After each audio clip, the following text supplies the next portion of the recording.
Well, a young man who pleaded guilty to a deadly shooting in northern Saskatchewan found out today that he will be sentenced as an adult. He was a teenager when he killed 4 people at a school in Loche and at a nearby home in January 2016. The CBC's Charles Hamilton has been tracking the story for us and joins us from Loche. Charles, thanks for joining us. Let's talk about what happened today in court.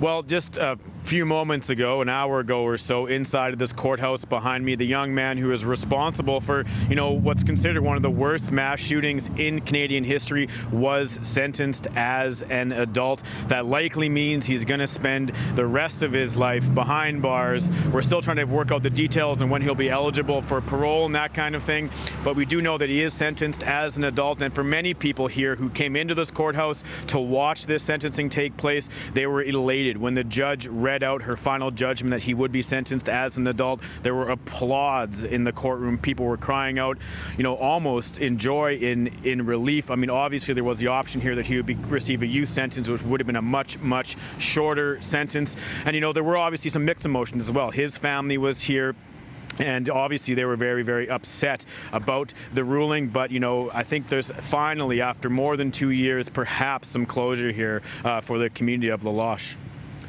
Charles, it was just a little over 2 years ago the country was gripped with the news of this in the remote community. Remind us again of the details of this case.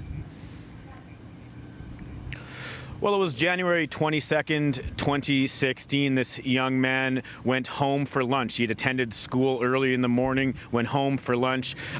Shortly after that, he went and killed 2 brothers. Their names are Dane and Drayden Fontaine at their home. He then took a shotgun, went into the school, and that's where he killed 2 more people, Adam Wood, Marie Janvier. They were both teachers, and he also wounded 7 others. And obviously, this was a devastating tragedy for this community. It reverberated, like you say, across the country. Prime Minister Trudeau came here to pay his respects, and there's a lot of discussion about problems in the north, about northern suicides, about addictions. All these things came out of this shooting in Loche. But again, like I say, now I think finally, after more than 2 years, there might be at least some closure here for the survivors.